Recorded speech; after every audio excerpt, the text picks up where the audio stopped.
जिउँदो छ उन्जेल बाबुआमा खाटमा सुत्यो कि भुइँमा सुत्यो नहेर्ने, अनि खाट दान दिएर कि बुवाले पाउला त मरेपछि। आमासँग स्वेटर थियो, सल थियो कि थिएन त्यो नहेर्ने, बुवासँग जुत्ता थियो कि थिएन, टोपी थियो कि थिएन नहेर्ने, अनि मरेपछि दान दिएर पाउँछ त?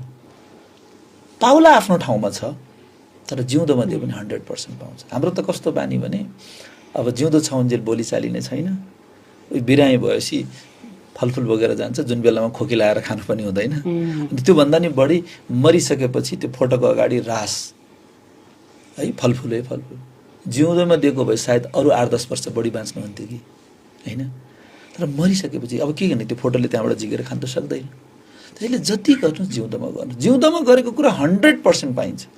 मरेपछि गर्नु हुँदैन भनेको होइन, मरेपछि पनि आफ्नो संस्कार अनुसार गर्दा राम्रो होइन, तर जति सकिन्छ जिउँदोमा गर्नु। जिउँदो रहउन्जेल बोलीचाली छैन, टाढा बसिया छ, खाना खानुभयो कि भएन, औषधि खानुभयो कि भएन सोध्ने फुर्सद छैन, अनि मरेपछि दुनियाँभरको गर्नुभन्दा जिउँदोमा गऱ्यो भने 100% हुन्छ।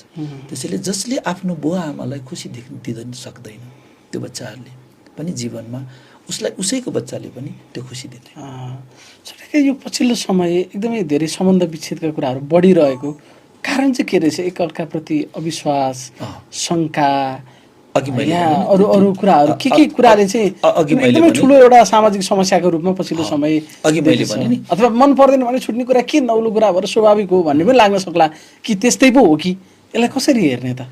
नै जबसम्म सम्बन्धलाई राम्रो बनाउनको लागि पहिलो कुरो त श्रीमान गलत भए पनि श्रीमती गलत भए पनि पहिलो कुरो हाम्रो मनलाई ठिक बनाऊ।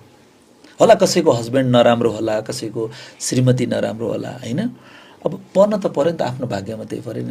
अब सबैको न्युरोडमा घर त हुँदैन, कसैको कुना काप्चरा होला, कसैको खोलाको तिरमा होला, स्वीकार त गरिन्छ नि, जहाँको माटो भए पनि होइन। कोही पहाडमा होला, कोही हिमालको काखमा होला होइन, म यस्तो अनकन्टार ठाउँमा छु त भन्दैन, स्वीकार गरिन्छ। त्यस्तै आफ्नो घरमा आएको बुहारीलाई पनि स्वीकार गर्नु पर्यो, आफ्नो श्रीमानलाई पनि स्वीकार गर्नु पर्यो, आफ्नो श्रीमतीलाई, आफ्नो छोराछोरीलाई सबभन्दा पहिला त स्वीकार गर्ने बानी नम्बर 1। दोस्रो कुरा, गलत अरू छ भने त्यो उहाँहरूको प्रब्लम हो, मेरो होइन। त्यसैले अरू गलत थियो, मैले पनि गलत सोच्न थालेँ भने अरू र ममा के अन्तर भयो त? प्रब्लम त सेम भयो।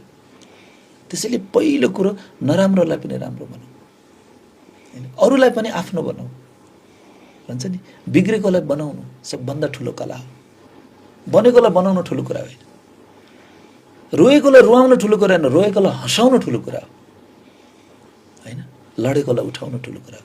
त्यस हुनाले जस्तो सम्बन्ध बिग्रियो भने बिग्रेको सम्बन्धलाई अझ कुरा काटेर झगडा गरेर बिगार्नु के ठुलो कुरा हो त? बिग्रेकोलाई बनाउनु ठुलो कुरा हो। त्यस हुनाले पहिलो कुरो बनाउनुको लागि मेरो उत्तरदायित्व के त भन्दा मेरो मनमा पोजिटिभिटी होस्। भावना यस्तो कि जस्तो हुन्छ नि, छोराछोरी बिग्रे भनेर मेरो दिमागमा परेशानी भयो भने ऊ त झन् बिग्रिँदै जान्छ नि त।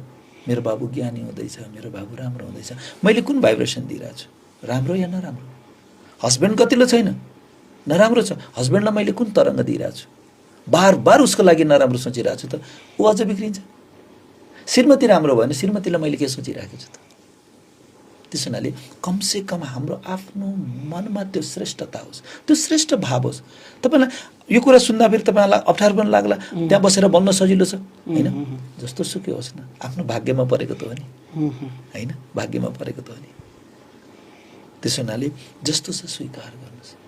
बुवाले जब एउटा छोरा जन्माउँछ, एउटा छोराले पछि गएर झगडा गर्छ, बाउ तपाईँले 3टा छोरा किन जन्माउनु भएको, तपाईँले मलाई मात्रै जन्माएर अरू नजन्माउनु भएको भए यो सारा सम्पत्ति मेरो हुन्थ्यो, मैले 3 भागमा बाँड्नु पर्यो त भन्दैन, स्वीकार गर्छ नि। आफ्नो दाइ भाइको लागि आपद विपदमा मद्दत गर्छ, ज्यान दिनु पर्यो भने नि बचाउनको लागि हामी मद्दत गर्छौँ, त्यस्तो आफ्नो परिवारको लागि, आफ्नो दाइ भाइको लागि। तर जस्तो छ स्वीकार गर्नेको बानी बसालौँ। स्वीकार गर्नलाई सबभन्दा सजिलो विधि छ, के गर्नु पर्यो? सबभन्दा पहिलो कुरो भावनालाई राम्रो बनाउनुहोस्।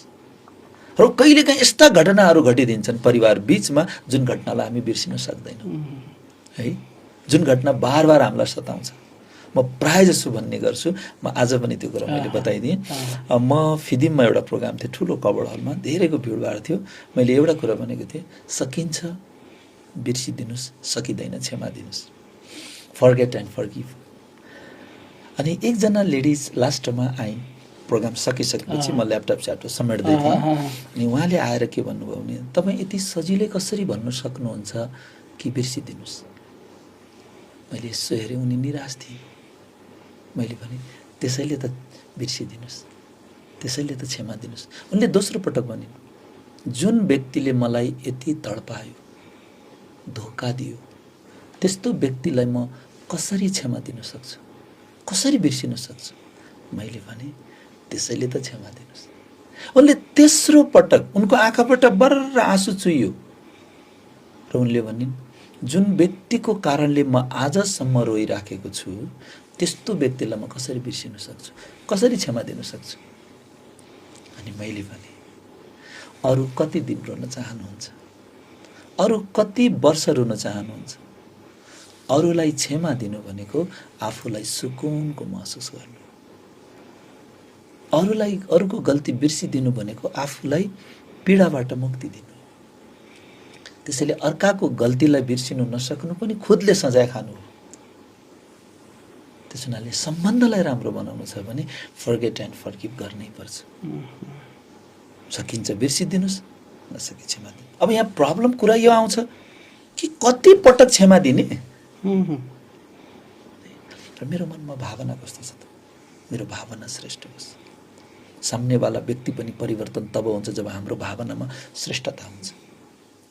जहाँ प्रेम हुन्छ नि, हामीले देख्छौँ नि होइन, जब एउटा केटा र केटी मन पराउँछ, कहिलेकाहीँ केटी सम्पन्नशाली घरमा छ, सब कुछ छ, बाबुआमाले सब चिज दिएको छ, तर बाबुआमालाई छोडेर गयो।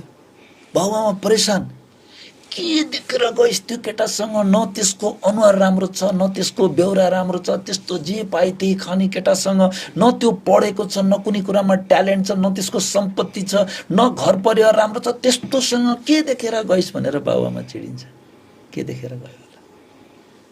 त्यहाँ एउटै चिज थियो, प्रेम, जो आफ्नै जन्म दिने बाबुआमाले पनि दिएको थिएन, त्यसले दियो। प्रेम एउटा यस्तो चिज हो, कसैलाई परिवर्तन गर्नु छ भने प्रेम सबभन्दा सशक्त बल हो, शक्ति हो। यति स्नेह र प्रेम दिउँ कि जसले मान्छेको मन परिवर्तन हुन्छ। घरमा आयो, किचकिच गरेको छ, उसले उसलाई किचकिच, उसले त्यही किचकिचमै सम्बन्ध बिग्रिँदै जाने। केही नपाएपछि 5 वर्ष 10 वर्ष 7 वर्ष अगाडिको कुराले नि कट्याए न्यु खोजे, झगडा गरे, अनि त्यही कुरामा जहिले पनि। अनि म खुद पनि चिडचिड भइरहेको छु, अनि परिवारलाई पनि चिडचिड बनाइरहेको छु। त्यसैले सबभन्दा राम्रो मन शान्त, मेडिटेसन गर्ने, सङ्गीत लगाउने, मिठो सङ्गीत लगाउने, घरको वायुमण्डल राम्रो बनाउने। जसरी धूप बाल्दा सुगन्ध फैलिन्छ त्यस्तै पोजिटिभ भाइब्स, सकारात्मक चिन्तन, स्नेह र प्रेमको भाइब्रेसन पहिला फैलाउँ। किनकि मलाई सम्बन्धलाई राम्रो बनाउनु छ। सम्बन्ध तोडेर दुवैजना दुखी छ, फेरि त्यहाँ खुसी छैन। त्यसैले मलाई स्नेहको तरङ्ग पठाउनु छ बार बार। बस यसले चमत्कार काम गर्छ। यस्तो रिजल्ट आउँछ, कुनै पनि व्यक्तिप्रति मेरो मनमा कुनै पनि नराम्रो भावना छैन, उस व्यक्ति उस आत्मासँग भने राम्रो भाव र शुभ भाव मात्रै छ भने त्यो आत्मा परिवर्तन नहोस् यो हुनै सक्दैन।